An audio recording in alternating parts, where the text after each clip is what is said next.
Jon Morillo, txirrindulari eta entrenatzaile irundarrak Everestin proiektua jarri du martxan 2026an hilabetean behin mendi bat, eskualdeko mendi bat, igoko du Everestek duen desnibel metatua balortzeko, edo hori metatuz. Eta hain zuzen ere, horren inguruan arituko gara gaurkoan eta Jon Morillo bera dugu gurekin gaur. Kaixo Jon, zer moduz? Eskerrik asko. Zuri hau onartzeagatik eta honen inguruan gurekin hitz egiteagatik. Hori da lehendabiziko galdera, ez? Everestin proiektua jarri duzu martxan. Bai. Bueno, zergatik edo zergatik bururatu zitzaizun proiektu hau martxan jartzea? Bueno, ni konpetizioa 2 urte ja utzi ditut, baina, pentsatuta neukan ultradistantzia eta retoak egitea, eta utzi nuen eta pentsatu nuen, gian Santiago bidea egitea hasteko modu ona zen, baina, hasi nintzen beste reto txikiak prestatzeko, eta egin nuen Irundik joan nintzen Burgosera, Espinosa, izan ziren 300 kilometro. Gero egin nuen ere bai Formigal, joan eta etorri, eta gero egin nuen San Martzialeko Everestina, gero hitz egingo dugu. Eta ja, gustatu zitzaidan modu hau. Bizitzeko txirrindan eta hasi nintzen prestatzen proiektu hau. Ederki ze helburu du honek, bertzerik gabe agian zure buruarekin lehiatzea edo? Hori da. Bai.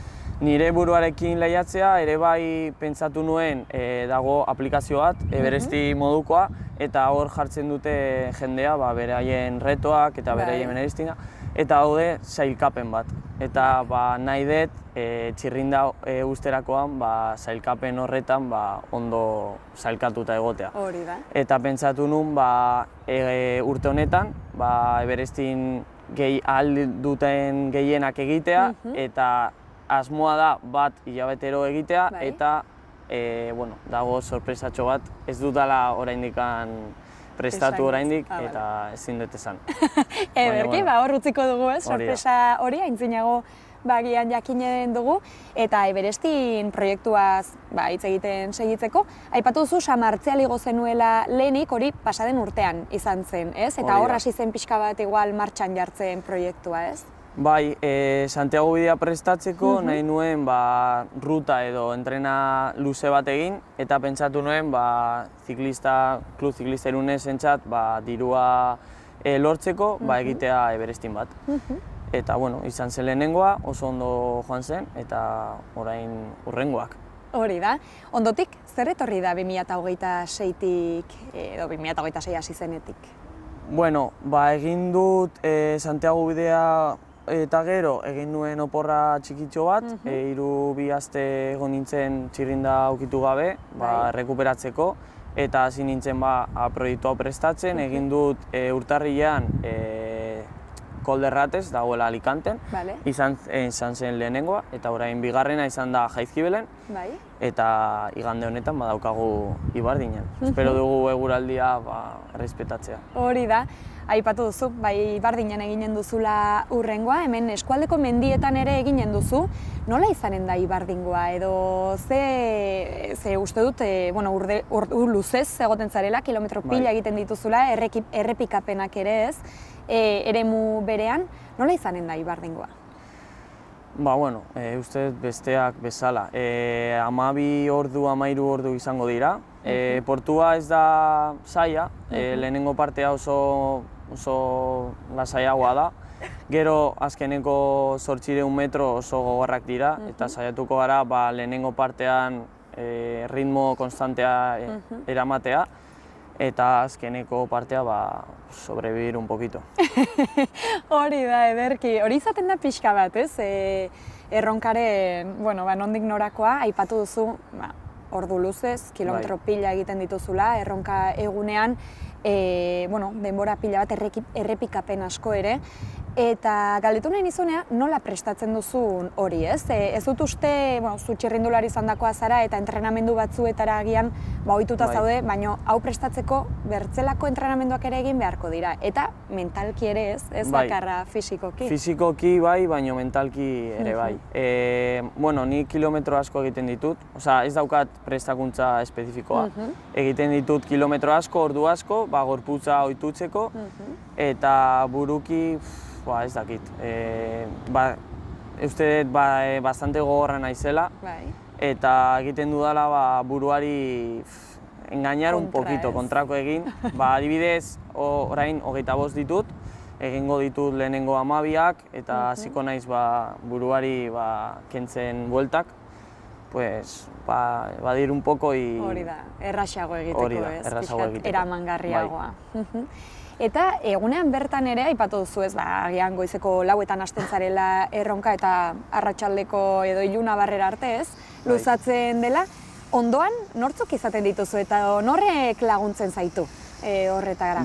Nire aitak eta nire familia. Dago nire pareja ere bai, nire anaia, egoten dira beti egun osoa, edo ia osoa. Hasiko gara 4etan, baina esnatuko gara 2:30.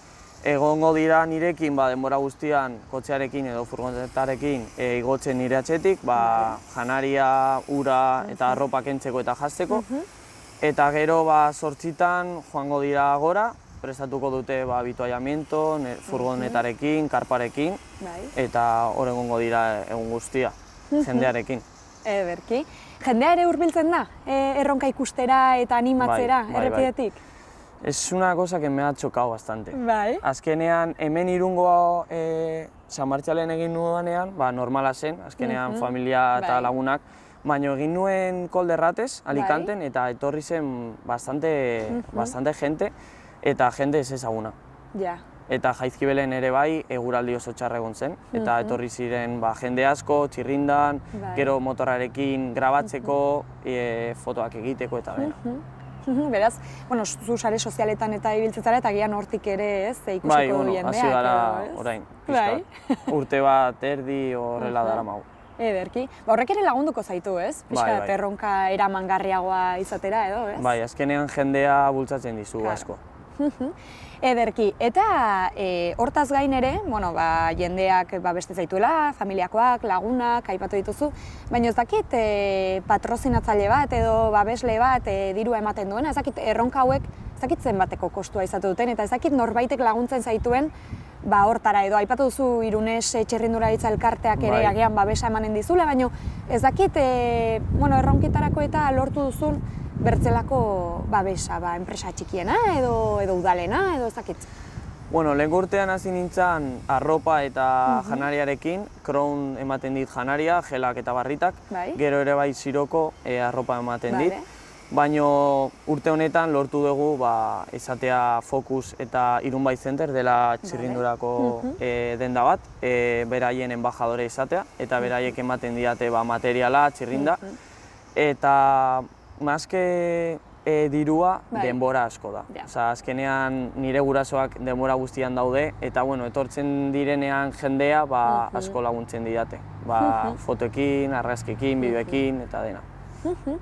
Ederki, aipatu duzu lehenago ere zu txirrindularia zinela, eta lehiatzen ere ibiltzen zinela, eta nik uste jendearen burutan ere txirrindulari izatea hori dela, ez? Bertzeekin lehiatzea, edo lasterketak egitea, probak, itzuliak, eta etapetan, eta ohikoa hori da. Ohikoa da besteekin konpetitzea. Hori da, baina zure buruarekin ari zara, ez? Ez dakit horrek gehiago erakartzen zaituen, edo hori gustuko duzuen gehiago, edo nola den aldaketa hori? Bi modu desberdinak dira. Ni azkenean 10 urte hon naiz konpetizioarekin, oraindik nago, baina orain direktorea bezala, juniorrekin, eta, no envidio nada, la verdad, la competición. Orain beste modu batera bizitzen ere naiz txirrinda eta beste modu diferentea. Zure ritmoa gehiago agian segitzen, ez? Bai, nire buruarekin lehiatzen, nire ritmoa, igual no hay tanto exigencia, baina presioa ni jartzen dira. Bueno, batzutan hori ere nahikoa izaten da, ez? Zuk zure buruarekin batzutan. Ederki, eta bueno, hemendik Ibardingoa aipatu dugu, hurrengoa izanen dela. Hemendik urtea bukatu bitarte, dagoeneko zenbait plan ere izanen dituzu, ez? Kontatzen aldirenak, eta aipatu duzu kontatzen ez direnak ere, baina kontatzen direnen artean? Egingo dut bat hilabetero, baina hurrengo hilabetean, apirilean, nahi dut egin triple berestin. Dela egun batean hasi eta 3 Everestin osoak konpletatzea, ez dakit lo egingo dudan, ez, baina izango dira 27.000 ia. Egingo dut erlaitzen 76 uste dut zirela, eta saiatuko gara egiten, eguraldia errespetatzen duen, baina asmoa hori da. Ederki, hori izanen da hurrengoa, hemendik ere deia, jendeari hurbiltzeko, erlaitzera, zuri animatzeko, babesteko, Ibardinen ere izanen zarela, aipatu dugu. Eta, bertzerik gabe, Jon, mila esker hemen izateagatik gurekin, hau dena kontatzeagatik, eta noski, animo, adi egonen gara. Eskerrik asko.